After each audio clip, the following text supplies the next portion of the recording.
مکمل کرنا۔ جامع ترمذی نمبر 2317 میں موجود ایک حدیث میں حضور نبی اکرم صلی اللہ علیہ وآلہ وسلم نے یہ نصیحت فرمائی کہ مسلمان اس وقت تک اپنے اسلام کو بہترین نہیں بنا سکتا جب تک کہ وہ ان چیزوں سے اجتناب نہ کرے جن سے ان کا تعلق نہیں ہے۔ اس حدیث میں ایک ہماگیر نصیحت ہے جس کا اطلاق زندگی کے ہر پہلو پر ہونا چاہیے۔ اس میں ایک شخص کی تقریر کے ساتھ ساتھ ان کے دیگر جسمانی اعمال بھی شامل ہیں۔ اس کا مطلب یہ ہے کہ جو مسلمان اپنے ایمان کو مکمل کرنا چاہتا ہے اسے چاہیے کہ وہ ان باتوں سے اجتناب کرے، قول و فعل سے، جن سے ان کا کوئی تعلق نہیں ہے، اور اس کے بجائے وہ خود کو ان کاموں میں مشغول رکھیں جو کرتے ہیں۔ انسان کو ان باتوں کو بہت سنجیدگی سے لینا چاہیے جو اس کے ساتھ ہیں، اور اسلامی تعلیمات کے مطابق صرف اور صرف اللہ تعالیٰ کی رضا کے لیے اپنی ذمہ داریوں کو پورا کرنے کی کوشش کریں۔ یہ نوٹ کرنا ضروری ہے کہ اگر کوئی اپنی سوچ یا خواہشات کے مطابق چیزوں سے اجتناب کرے تو وہ اپنا ایمان مکمل نہیں کر سکے گا، لیکن جو اپنا ایمان مکمل کر لے وہ ان چیزوں سے اجتناب کرتا ہے جن سے بچنے کی اسلام نے نصیحت کی ہے، یعنی اپنے تمام فرائض کو پورا کرنے کی کوشش کرنی چاہیے، تمام گناہوں اور اسلام میں ناپسندیدہ چیزوں سے بچنا چاہیے،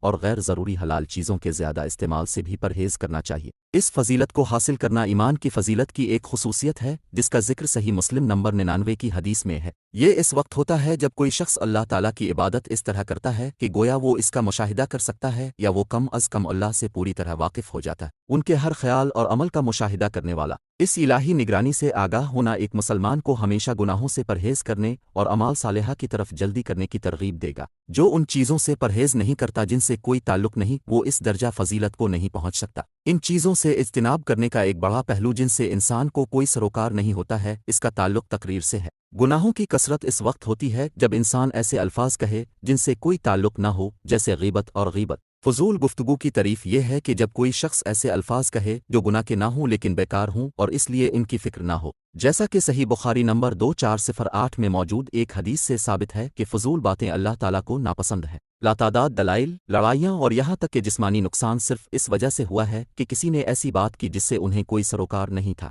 کئی خاندان تقسیم ہو چکے ہیں، بہت سی شادیاں ختم ہو چکی ہیں کیونکہ کسی کو ان کے کاروبار پر کوئی اعتراض نہیں تھا۔ اسی لیے اللہ تعالیٰ نے قرآن مجید میں مفید کلام کی مختلف اقسام کی نصیحت فرمائی ہے جس سے لوگوں کو فکر مند ہونا چاہیے۔ باب 4 النساء آیت 114۔ ان کی زیادہ تر نجی گفتگو میں کوئی بھلائی نہیں ہے سوائے ان لوگوں کے جو صدقہ کرنے کا حکم دیتے ہیں یا جو حق ہے یا لوگوں کے درمیان صلح کرواتے ہیں، اور جو کوئی یہ کام اللہ کی رضامندی کے لیے کرے گا تو ہم اسے بہت بڑا اجر دیں گے۔ در حقیقت ایسے الفاظ کا بولنا جو انسان کے لیے فکرمند نہ ہوں لوگوں کے جہنم میں داخل ہونے کی بنیادی وجہ ہوگی۔ جامع ترمذی نمبر 2616 میں موجود ایک حدیث میں اس کی طرف اشارہ کیا گیا ہے۔ یہی وجہ ہے کہ حضور نبی اکرم صلی اللہ علیہ وآلہ وسلم نے جامع ترمذی نمبر 2412 میں موجود حدیث میں نصیحت فرمائی کہ تمام کلام کسی شخص کے خلاف شمار کیا جائے گا جب تک کہ اس کا تعلق نیکی کی نصیحت، برائی سے منع کرنے اور اللہ تعالیٰ کے ذکر سے نہ ہو۔ اس کا مطلب یہ ہے کہ تقریر کی دیگر تمام شکلیں کسی شخص کی فکر نہیں ہیں کیونکہ ان سے انہیں کوئی فائدہ نہیں ہوگا۔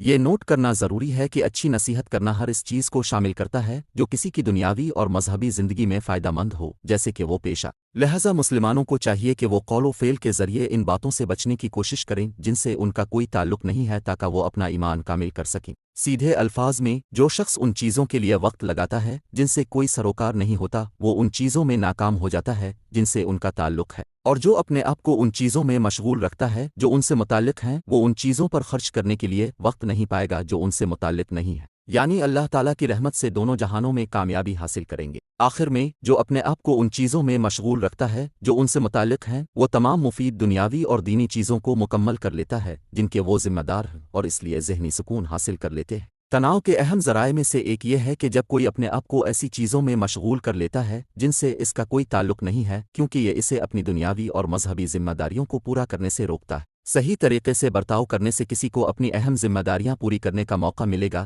جبکہ اس بات کو یقینی بنایا جائے گا کہ ان کے پاس آرام کرنے اور ان چیزوں کو کرنے کے لیے کافی وقت ملے جن سے وہ لطف اندوز ہوں۔ دعائیں